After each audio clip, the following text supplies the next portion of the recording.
Halo Tribuners, apa kabar Anda pada hari ini? Semoga dimanapun Anda berada tetap dalam keadaan sehat selalu. Dan senang sekali saya Noristera kembali menyapa Tribuners dalam acara Tribun Jogja Podcast. Tribuners, membangun hunian adalah salah satu langkah besar bagi keluarga muda. Selain sebagai tempat tinggal, rumah juga mencerminkan identitas dan gaya hidup penghuninya. Di tahun 2025, desain hunian tidak hanya harus fungsional, tetapi juga estetik dan sesuai dengan kebutuhan keluarga modern. Lalu bagaimana membangun hunian fungsional dan estetik? Kita akan membahasnya di Tribun Jogja Podcast dengan tema Panduan Membangun Hunian Fungsional dan Estetik menurut ahlinya. Dan tentunya sudah hadir narasumber kita, 3 narasumber yang luar biasa. Yang pertama di sebelah saya, Pak Putra Rahmat Ismail atau disapa Pak Putra. Beliau adalah tim profesi ahli arsitek perizinan PBG Kota Yogyakarta. Pak Putra, apa kabar? Baik. Sehat? Sehat. Alhamdulillah, semangat ya Pak ya. Iya. Luar biasa. Terima kasih Pak Putra sudah meluangkan waktunya untuk hadir di studio Tribun juga. Jogja. Kemudian narasumber yang kedua, Pak Bondan PH atau disapa Pak Bondan. Beliau adalah perwakilan dari Ikatan Arsitektur Indonesia. Pak Bondan, apa kabar? Alhamdulillah baik. Alhamdulillah semangat, bahagia Semangat tentunya ya. Bahagia. Luar biasa. Terima kasih sudah meluangkan waktunya untuk hadir pada podcast hari ini. Iya. Kemudian narasumber yang terakhir Kak Rifka Nur Rahma atau Kak Rifka.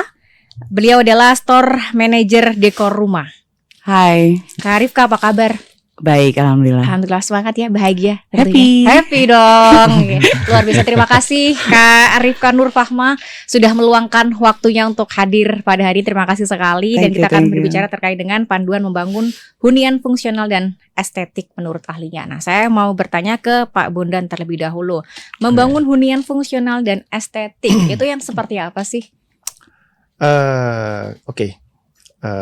Membangun hunian yang fungsional dan estetik.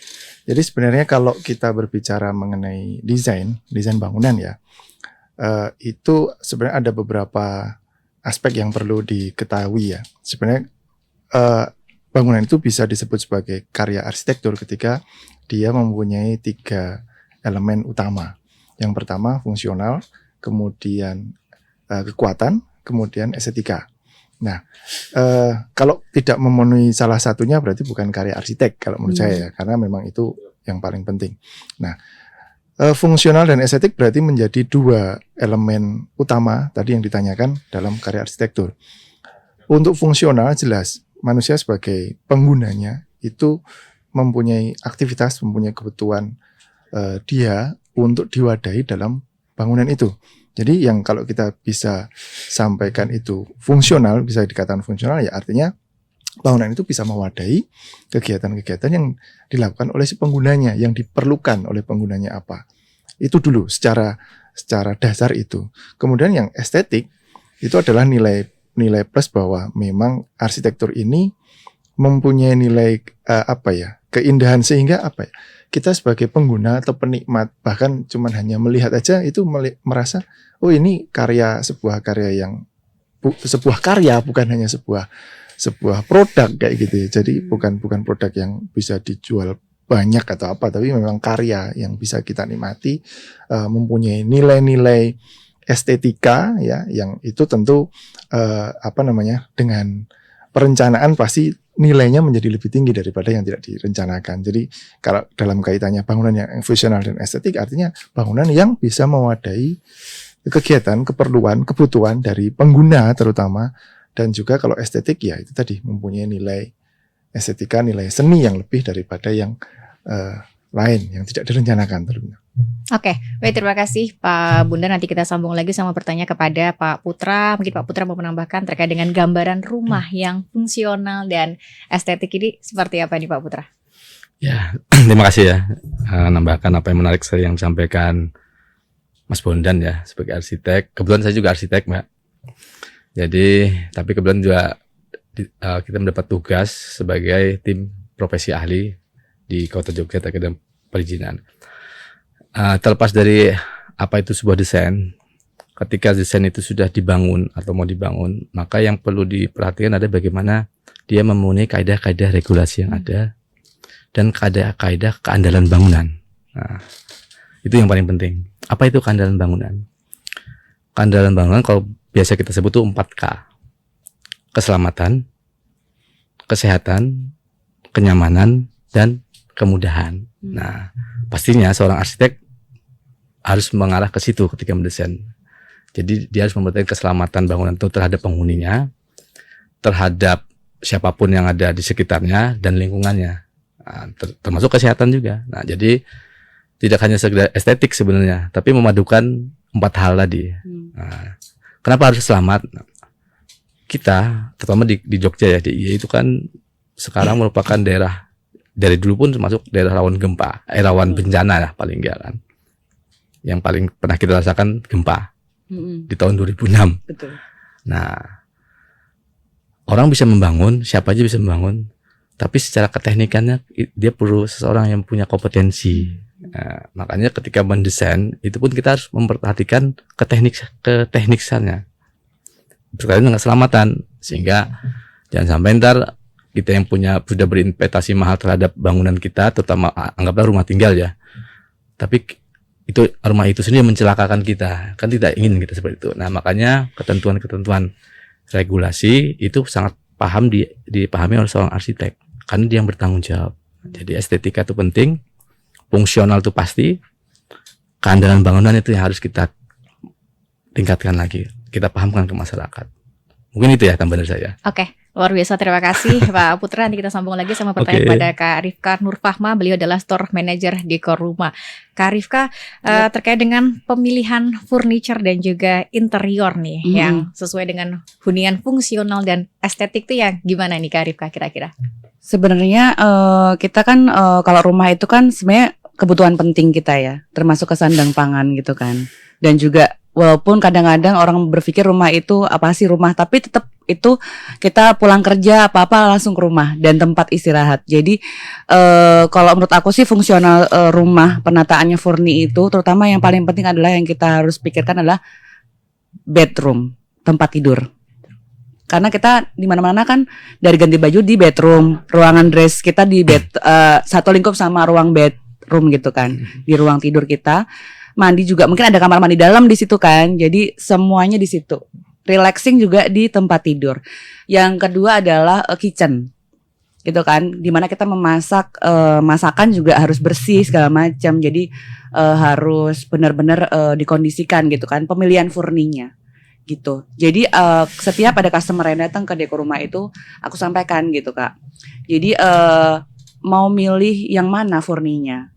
Lebih ke premier misalnya, kalau ke tempat tidur tuh harus beddingnya seperti apa sih gitu, dipan yang seperti apa sih yang nyaman, bukan hanya mahal tapi kenyamanan is number one gitu kan. Betul. Jadi kita harus memikirkan seperti itu kan. Ada customer yang aku yang murah aja deh Mbak, tapi gini, tapi kan kita harus edukasi tuh sama customer gitu kan. Kalau murah nanti oke lah Ibu, cuman kan kondisinya adalah seperti ini gitu kan. Kalau misalnya agak mahal dikit tapi awet gitu dan nyaman ibunya gitu misalnya gitu. Jadi kayak kita mengedukasi ke mereka bahwa fungsinya gitu. Dan juga apa sih benefit buat mereka di rumah itu seperti apa, dan space living terorganisir. Jadi kayak kita ada produk yang istilahnya rak itu tapi multifungsi.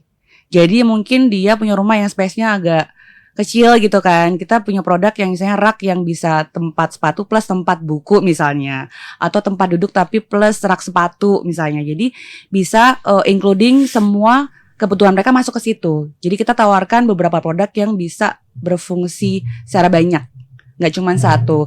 Ya bedanya sama kayak rumah yang gede gitu kan, semua bisa masuk. Tapi kan sekarang kan keluarga kecil, keluarga muda itu kan rumah paling tipenya berapa sih, nggak terlalu gede lah, sedang gitu kan. Kita harus mikirin gimana caranya room style mereka gitu loh. Dengan ukuran 3x4 kamar nih Kak, aku bisa naruh apa aja. Jadi kita punya produk kita tawarin tuh yang berfungsi banyak ini tuh Kak. Jadi kita bisa semua di situ. Misalnya kita punya dipan nih Kak. Punya dipan tuh ada storage-nya. Di bawah. Jadi kita bisa multifungsi di situ. Jadi Kakak nggak perlu punya lemari yang heboh. Semua lemari. Kita punya dipan, bawahnya kita ada storage. Jadi Kakak bisa naruh baju di situ, bisa naruh semuanya gitu. Kalau meja rias pun tuh ada kayak storage banyak gitu.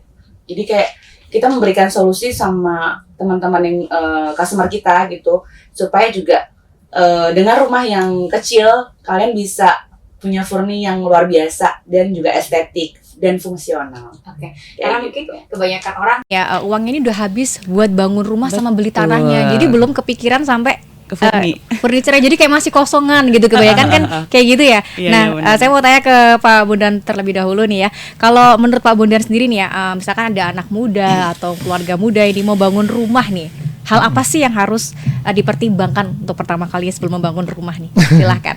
Ya, kalau ini dalam kasusnya artinya baru rumah yang pertama kali ya. Iya, yang Baru pertama. kali. Membuat rumah itu kan sebenarnya kita maunya jangka panjang ya. Kita mungkin bisa seumur hidup di situ gitu kan. Jadi artinya apa yang dibuat ini benar-benar bisa mewadahi kita untuk saat ini, syukur bisa sampai ke depan, sampai ke selamanya kayak gitu kan. Artinya kita harus tahu apa yang kita butuhkan. Jadi dari keluarga ini yang misalnya owner rumah ini, dia harus tahu nih, saya mempunyai kebutuhan ini. Kemudian saya membutuhkan ruang yang bisa mewadahi aktivitas saya tadi. Ini kasusnya rumah ya. Jadi kan saya pekerjaannya sebagai A, istri saya sebagai B, anak saya ada berapa, anak saya umur berapa, aktivitas anak saya seperti apa, apakah anak saya itu bandel, suka manjat-manjat dan sebagainya kan, mungkin suka berlari-lari, karakternya macam-macam ya.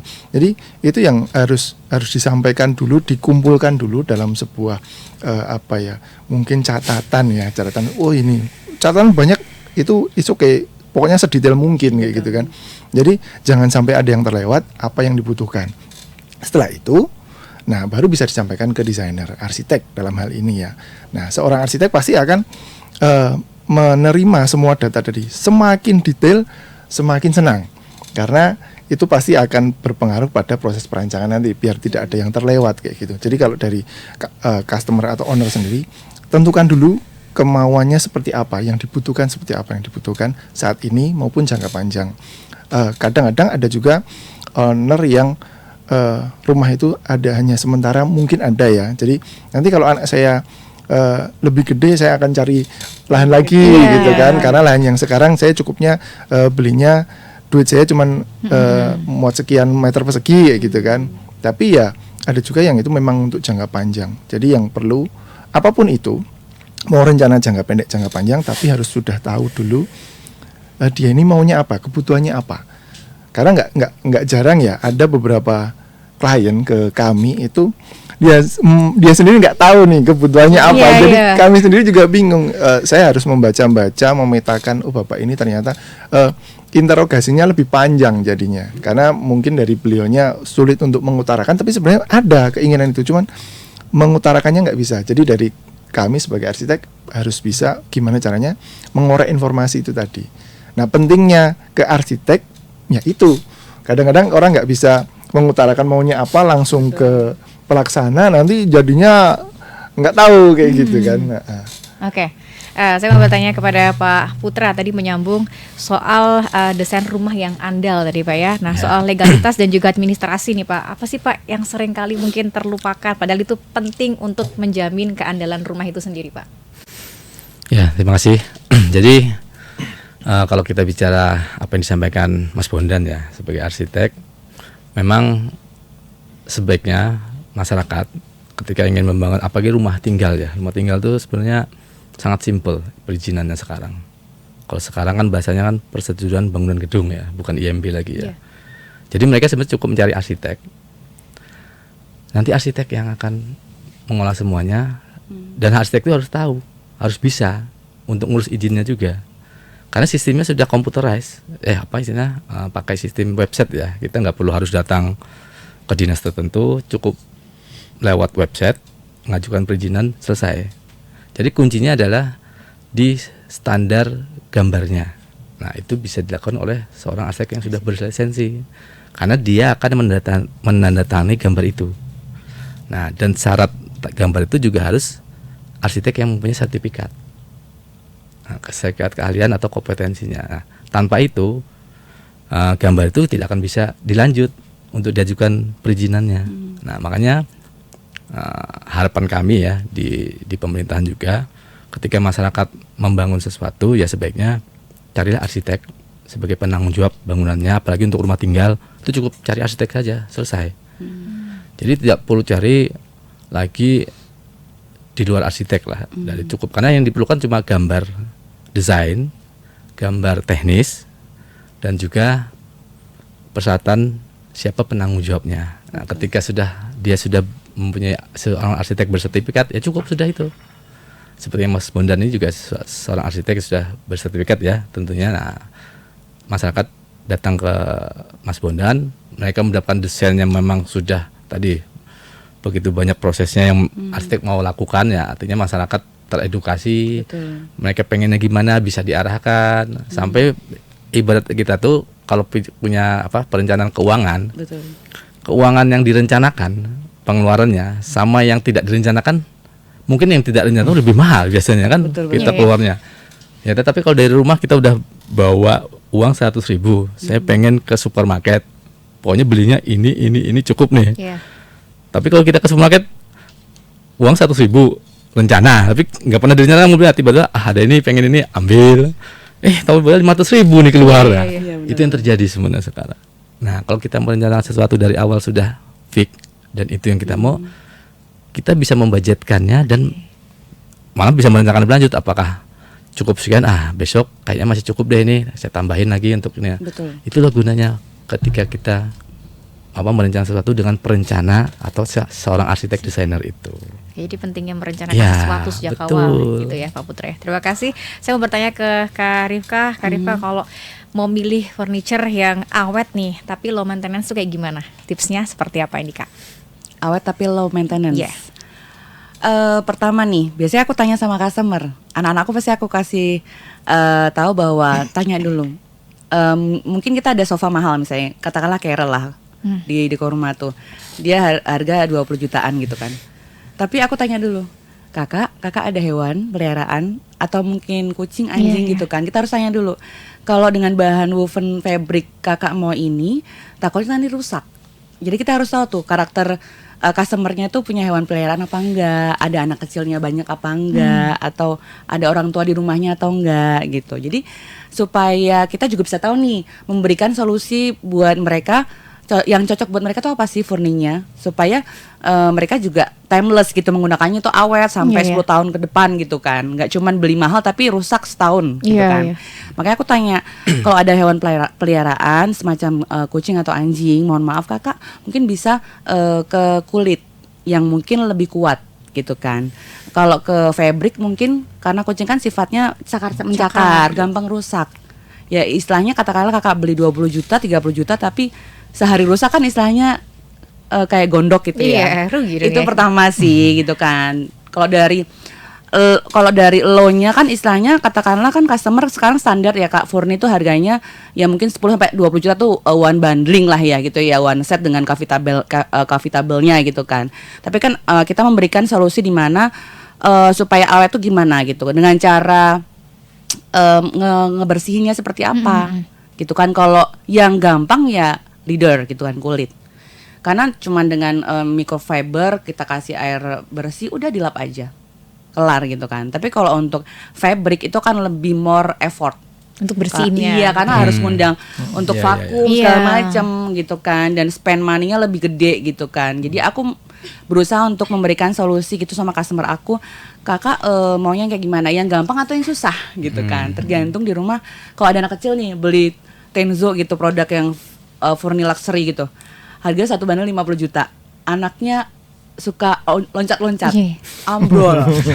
Ya istilahnya kan, aku pasti akan nanya kan, takutnya dia komplain ke CS kami, Kak sehari ambrol, gitu kan. Ternyata dia punya anak 5 misalnya katakanlah gitu kan, hobinya loncat-loncat gitu kan, ambrol. Padahal kita kan maksimal tuh 80 sampai 100 kilogram lah. Tapi kalau dengan bobot anak yang mungkin gede-gede gitu kan, kita kan nggak tahu gitu loh Kak. Jadi harus tahu spesifikasi mereka di rumah tuh terdiri dari siapa aja anggota keluarga, apakah ada hewan peliharaan, itu sih harus tahu. Karena mungkin kalau di retail lainnya itu nggak bakal ditanya.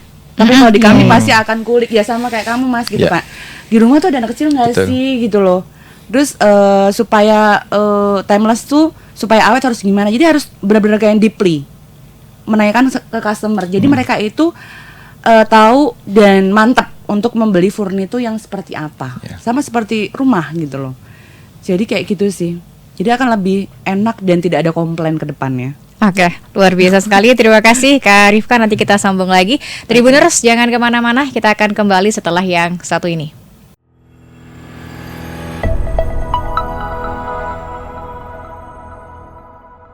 Terima kasih Tribuners, Anda masih menyaksikan Tribun Jogja Podcast dengan tema panduan membangun hunian fungsional dan estetik menurut ahlinya. Dan ini sudah ada beberapa pertanyaan masuk. Ya, ini akan saya bacakan dulu, nanti akan langsung dijawab oleh narasumber kita. Pertanyaan yang pertama dari Kak Bagas. Bagaimana rumah idaman anak muda zaman sekarang? Silahkan yang mau menjawab. Kak Bondan terlebih dahulu, silahkan. Oke. Anak muda ya Mbak ya. Artinya anak muda ini ada range usia ya. Mungkin kalau bisa kita berkerucut lagi mungkin awal-awal 30 ya. Awal 30 itu artinya masih mungkin sudah berjunior, sudah punya putra-putri, tapi putra-putrinya masih kecil. Kita sepakati itu. Nah, sejauh ini kalau untuk tren dengan range usia seperti itu, yang dibutuhkan adalah mereka masih menjajaki usia untuk secara settle finansialnya.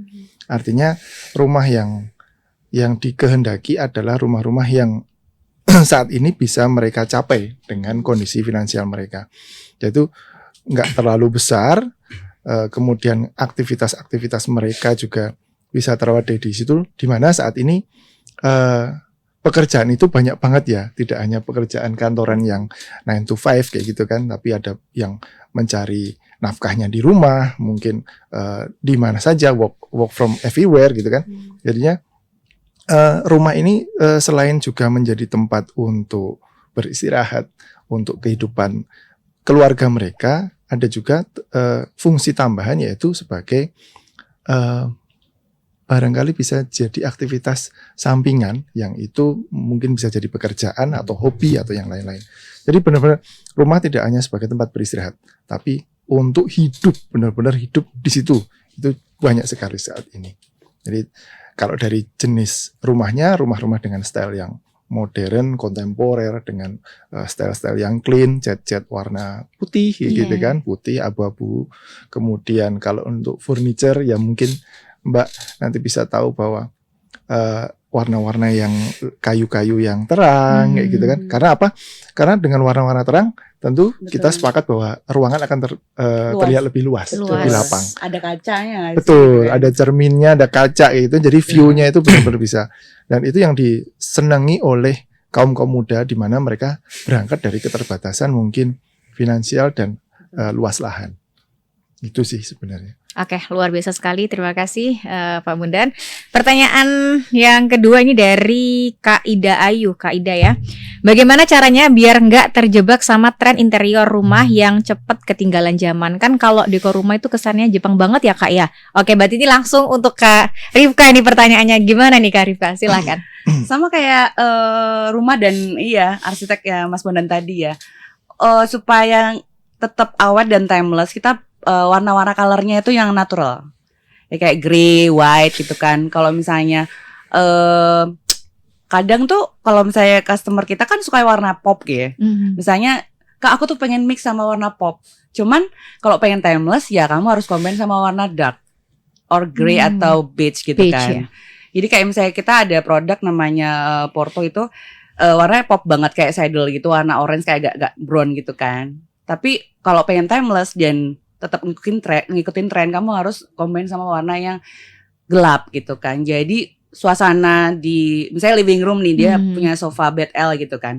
Terus satu pop misalnya dia kayak kursi santai kan, kalau Porto itu kan kursi santai. Jadi kayak satu warna yang paling mencolok gitu. Tapi tetap dia warnanya tuh saddle nyambung sama si black itu sofa bednya. Jadi kayak timeless gitu kan. Jadi kayak karena memang kita itu kan kebanyakan customer kita kan modern kontemporer ya untuk produk-produknya. Enggak, karena memang tahun kemarin kita tuh punya brand gitu kan Tenzo, jadi nggak Japan banget gitu ya. Japan di kan kayak Skandinavia plus mix Jepang gitu kan stylenya. Kalau dulu kan kita punya Hem Studio itu Jepang banget, Skandinavian banget, Japan di banget. Cuman sekarang kita punya produk yang ke arah modern karena tren tadi Mas, modern kontemporer. Iya, iya. Karena sekarang tuh kayak industrial tuh lagi naik. Kalau misalnya untuk yang coffee shop atau apa tuh industrial semua Industrial gitu kan. Dan rumah juga ngikutin. Ya. Jadi otomatis barang furni kita juga harus ngikutin tren gitu loh. Ya itu tadi ke semua masuk. Dari warna cat, kalau misalnya warna cat putih masuknya apa ya udah gitu. Barang-barang yang modern ini, yang stylenya modern gitu. Jadi ya itu tadi. Jadi lebih ke color palette mereka yang punya, yang tadinya cuman rumah warna pink semua nih. Kita arahkan ke yang netral. Supaya tuh kalau dia beli furni itu timeless. Jadi kayak kalau pink kan kesannya kayak keras banget gitu ya Mas ya. Jadi kayak susah untuk mengcombine dengan warna Warna yang lain. lain gitu loh. Itu sih sama kayak rumah juga furni itu pemilihan color juga penting sih. Gitu. Oke, Untuk jadi- timelessnya dia awet sampai 10 tahun ke depan gitu. Oke, jadi kuncinya pemilihan warna itu sendiri ya. Dan Oke. produk. Produk. Oke, luar biasa. Terima kasih Kak Rifkah. Bagaimana Kak Ida? Semoga menjawab pertanyaannya ya. Kemudian pertanyaan yang terakhir ini dari Kak Kurnia Sari. Pesan dan tips bagi anak muda yang ingin membangun, membeli maupun merenovasi rumah. Nah, ini Pak Putra nih. Monggo silakan. Pesan ya. Ya kalau dari saya sih gini. Saya punya pengalaman mendesain rumah di Jakarta kebetulan. Itu keluarga muda. Saya juga nggak tahu mereka nge-add IG saya, IG studio ya, studio arsitek. Terus langsung bilang, nah kebetulan itu ada mereka melihat desain kita di tempat lain dan kebetulan ada pelang nama saya di situ. Ada proses pembangunan, ada perizinannya kan. Nah kalau di Jakarta tuh penanggung jawab perizinan itu ditulis namanya siapa arsiteknya. Betul. Jadi kalau orang lewat, wah rumahnya bagus, oh tahu siapa arsiteknya gitu. Kalau di sana gitu. Nah, itu saya juga kaget. Dia ngajukan lahan. Itu waktu itu di daerah Tebet ya. Cuma 4 meter lebarnya. Panjangnya 20. Lebar 4 meter, panjang 20 ya. Kereta gitu ya. Nah, ternyata apa? Mereka beli bekas garasinya orang. Ada rumah tinggal lama, Iya. ada garasinya. Ah, Yang lama ini jual garasinya ceritanya. Karena saking mahalnya tanah di sana. iya, iya. Daerah Tebet kan, Jakarta Selatan. Betul. Ya sudah, ya kurang lebih sekitar berapa itu? 80 meter persegi ya. Nah, artinya memang satu memang sempitnya lahan itu kondisi saat ini ya di kita ya, karena jumlah penduduk segala macam dan harga juga. Makanya keluarga muda tuh akhirnya mereka mencoba bagaimana nih kita bisa punya rumah dengan enak dan bagus. Nah, makanya pentingnya memang di situ tantangan arsitek akhirnya. Betul. Nah, tapi kalau mereka kasihkan itu ke mandor aja kan, atau di orientasnya bingung sendiri kan, gimana cara mendesain rumah selebar 4 meter atau 5 meter gitu. Benar. Susah sih. Susah itu. Nah akhirnya kita bikin 3,5 lantai waktu itu. Nah memang itu dan tren itu memang sekarang terutama di daerah kota besar ya, yang lahannya sempit, mahal, tapi daripada mereka beli rumah di pinggir kawasan luar, apalagi Jakarta ya, pinggiran itu jauh, transportasi belum lagi biaya transportasinya tiap hari, capeknya Macet lagi. juga. Nah, sehingga rumah itu tidak dinikmati akhirnya. Betul. Gitu loh. Beli perumahan misalnya, harganya sama gitu loh. Mereka mungkin, jadi awal kenapa kok milih di tempat lahan sempit ini, saya bilang kan gitu. Karena mereka pikir beli di daerah, anggaplah daerah Tangerang gitu ya, transportasi. Karena kerjanya Jakarta Pusat. Kebetulan di perusahaan multinasional gitu kan. Mereka bisa beli rumah yang harganya mungkin di atas 2 miliar, 3 miliar bisa. Yang mendingan mereka bangun katanya. Tapi saya bisa menikmati Pak, pulang kerja. Tapi mereka juga tidak mau tinggal di apartemen waktu itu. Nah, jadi biayanya sama, harga yang dibeli sama, tapi pilihan itu akhirnya kan. Nah, yang mereka pilih apa? Mereka bisa menikmati rumah, landed house, dan juga aktivitas rumah itu bagaimana. Nah itu tantangan arsitek itu. Nah kebetulan nanti mungkin bisa lain waktu ya kita share rumah-rumah seperti apa sih yang bisa kita desain. Itu tantangan arsitek sebenarnya. Nah menurut saya sih itu sih. Jadi memang kalau masyarakat bisa mencari membangun sesuatu itu kepada yang kompeten, Betul. itu saya rasa lebih terbantukan. Dan dan mereka dapat apa yang menjadi keinginan mereka terhadap ketika mau membangun rumah seperti apa sih mereka inginkan gitu loh. Dibandingkan mereka membeli rumah yang sudah jadi gitu loh, di perumahan. Nah, itu salah satu tren sekarang ya, terutama di kota-kota besar. Banyak pilihan, mereka lebih mendesain secara apa ya, custom ya istilahnya ya. Betul. Karena idealis itu ya. Walaupun di lahan yang sempit gitu loh. Iya, iya.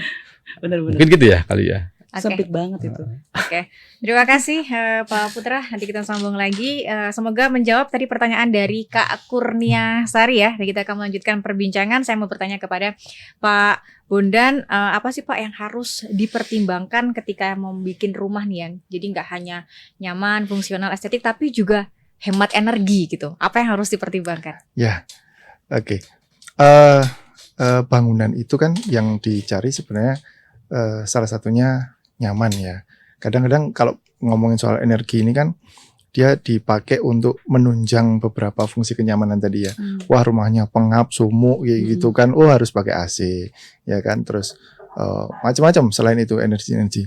Nah, sebenarnya alam itu kan sebenarnya sudah ada ya. Sudah ada. Kalau orang kita aja kalau misalkan sebenarnya kita sumuk itu kan kipas-kipas. Kipas-kipas itu kan dari angin ya, dari udara. Nah, kami arsitek itu biasanya dari zaman kuliah dulu ya Pak ya, itu diajari gimana sih caranya memanfaatkan itu. Jadi banyaknya kita setting bukaan-bukaan sehingga udara bisa ngalir, gimana ada kita setting cross ventilation agar udara masuk sini keluar masuk sana dan sebagainya. Jadi artinya kita bisa meminimalisir penggunaan energi yang itu sebenarnya sama-sama fungsinya sama, tapi kalau direncanakan bangunannya itu energi yang plus tadi nggak perlu kayak gitu kan. Jadi salah satunya itu tuh, kita bisa bikin bukaan sana sini sehingga udara bisa ngalir, akhirnya ruangan nggak panas, nggak sumuk, nggak pengap. Itu yang saya lihat banyak sekali kasus. Banyak teman-teman yang saya kenal, bahkan mungkin orang lain juga itu rumahnya di fullin gitu kan. Pokoknya ada lahan tutup semua tanpa perencanaan.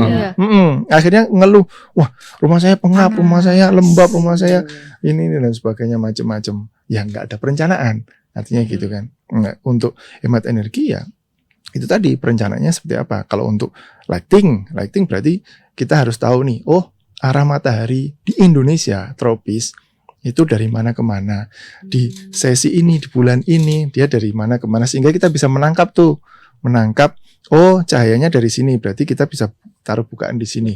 Jangan sembarangan taruh juga, karena ini ruangan apa, jangan-jangan ditaruh bukaan, ternyata terlalu panas, ruangannya jadi nggak nyaman, dan sebagainya.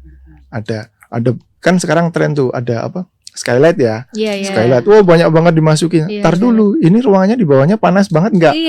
Iya kan? Kalau kita cuma lihat dari medsos gitu kan, cuma lihat bagus, gitu estetiknya bagus.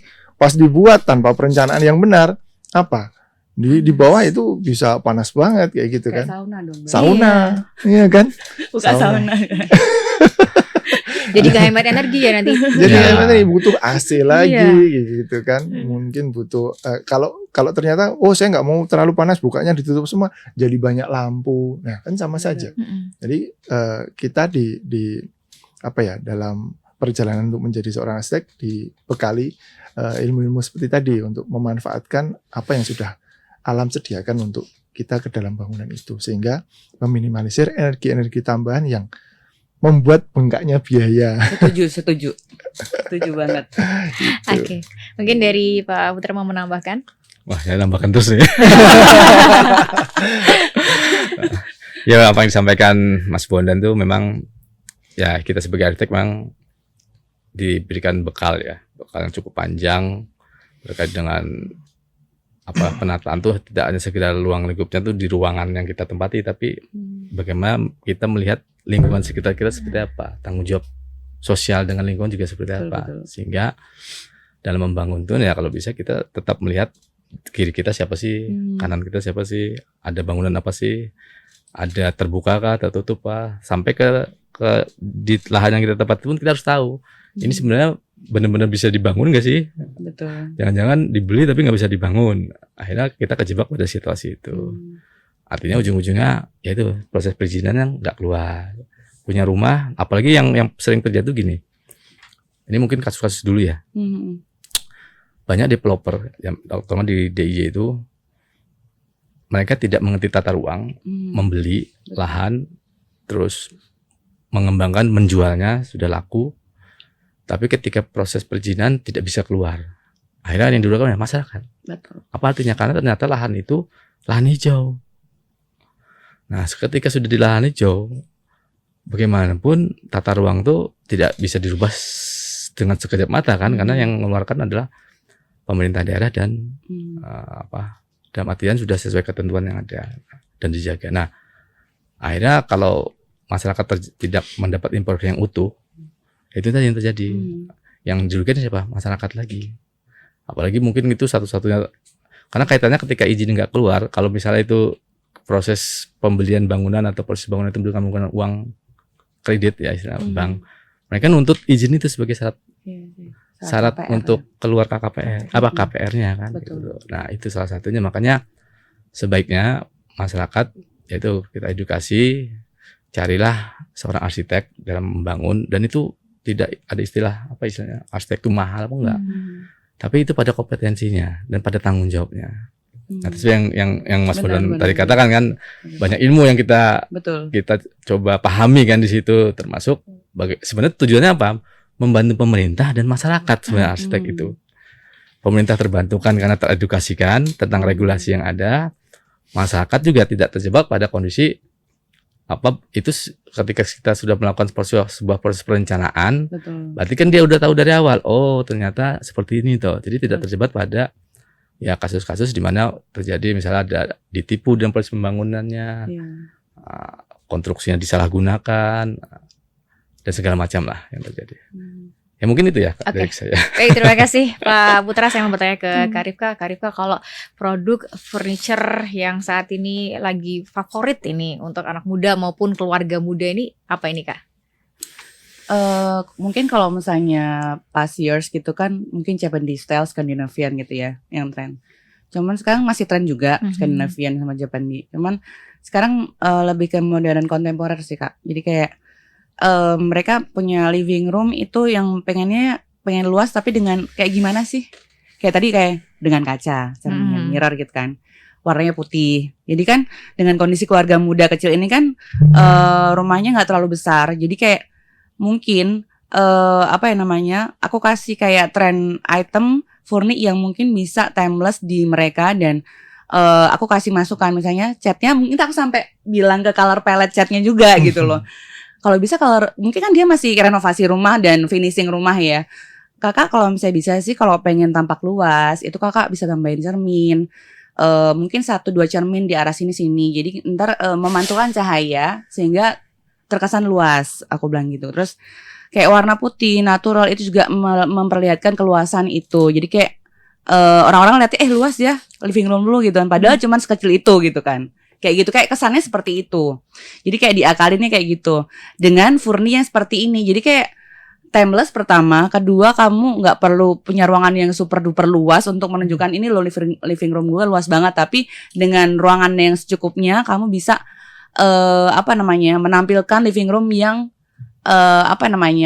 berkesan gitu, dan luas dan rapi, clean tadi ya. Trennya kan clean, luas gitu kan, seperti itu ya. Tren furninya juga akan ngikutin, kayak misalnya tadi warna-warna kayak natural kayak black masih tren juga, beige itu masih tren, white kayak misalnya putih tulang gitu kan, itu masih tren juga. Terus warna pop mungkin untuk mature customer kayak 50 tahun ke atas mungkin agak nggak ngena ya. Mungkin kayak under 40 masih ngena, kayak warna pop tadi kayak saddle orange agak ke brown gitu. Tapi kalau untuk yang mature mungkin Ana udah tahu colornya mungkin yang netral pasti gitu kan. Tapi kan anak muda zaman sekarang tuh lebih ke arah pengen yang ke modern kontemporer itu. Gitu. Jadi kayak ngikutin gaya orang tua zaman dulu. Ngerti gak sih? Jadi kayak back again to old era, iya nggak sih Mas gitu. Jadi kayak mereka aku pengen clean, aku pengen nggak rempong ruangan aku. Gimana? Furni yang mana Kak? Ya udah aku tunjukin aja. Ya sekarang kita punya produk Tenzu itu yang modern kontemporer itu yang bisa masuk ke tren saat ini sih gitu. Mungkin untuk yang produk Japanese style yang dulu kita akan mungkin beberapa kita bikin tren baru gitu kan dengan combine dengan yang Tenzo ini. Karena kan Tenzo ini kan barangnya agak lebih mahal kan karena luxury. Jadi produk yang lama mungkin di-combine dengan perpaduan Japan Diesel dengan yang modern ini. Jadi untuk customer yang mungkin budgetnya nggak terlalu banyak bisa membeli juga produk kami yang istilahnya di tengah-tengah lah, middle gitu loh. Seperti itu sih Kak. Jadi tren saat ini sama dengan mengikuti juga gaya rumah juga saat ini, modern kontemporer juga gitu. Oke, terima kasih Kak Arifka. Tadi tren desain interiornya ya. Kalau tren arsitek atau tren bangunannya sendiri, desain rumah yang mungkin kira-kira sekarang sampai 10 tahun ke depan ini kira-kira masih jadi tren nih, seperti apa ini Pak Bondan kira-kira? Ya, untuk saat ini ya sama tadi yang disampaikan Mbak Rifka ya. Mengenai desain ya masih di modern kontemporer. Meskipun ada beberapa kecenderungan yang sudah mulai muncul, saya lihat itu lebih ke apa ya, mungkin ke warna-warna pastel kayak gitu ya Mbak ya. Untuk interior saya sudah mulai gitu ya, beige gitu. Itu udah mulai agak muncul banyak ya, terutama di bangunan-bangunan komersial sih gitu kan. Nah tapi kan seperti tadi trennya industrial di komersial nanti ikut ke hunian gitu kan.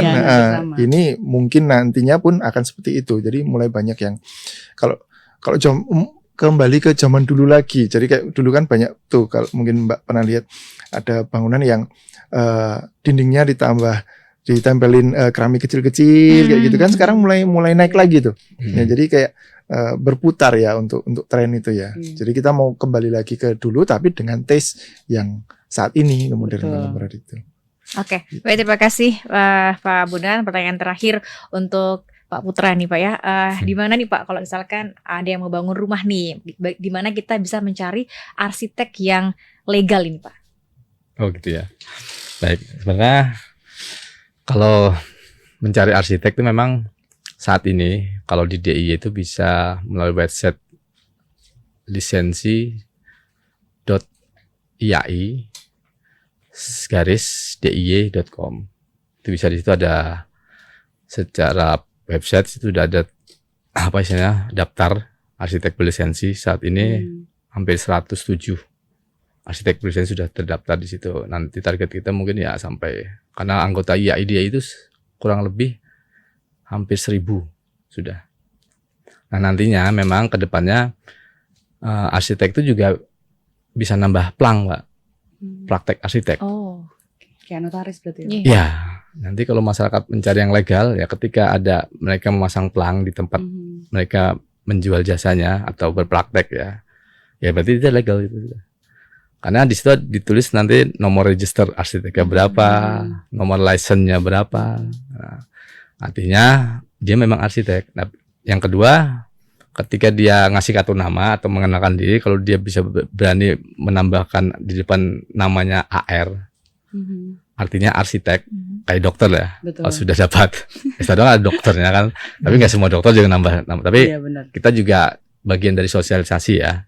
Harapannya semua arsitek juga menambahkan gelar arsitek di depannya, sehingga masyarakat tahu, bahwa karena tidak sembarangan bisa menambahkan gelar itu. Kalau dia bukan arsitek, ya nggak bisa. Jadi artinya dia sudah legal. Gitu. Mungkin itu. Luar biasa. Terima kasih Pak Putra, terima kasih Pak Bondan, terima kasih juga Kak Rifka sudah meluangkan waktunya. Kami juga ya. Terima kasih sekali sudah hadir di studio Tribun Jogja. Terima kasih juga untuk Tribuners yang telah menyaksikan Tribun Jogja Podcast. Saya Noristera, Pak Putra, Pak Bondan dan juga Kak Rifka yang hadir pada hari ini. Mohon pamit undur diri. Terima kasih dan sampai jumpa.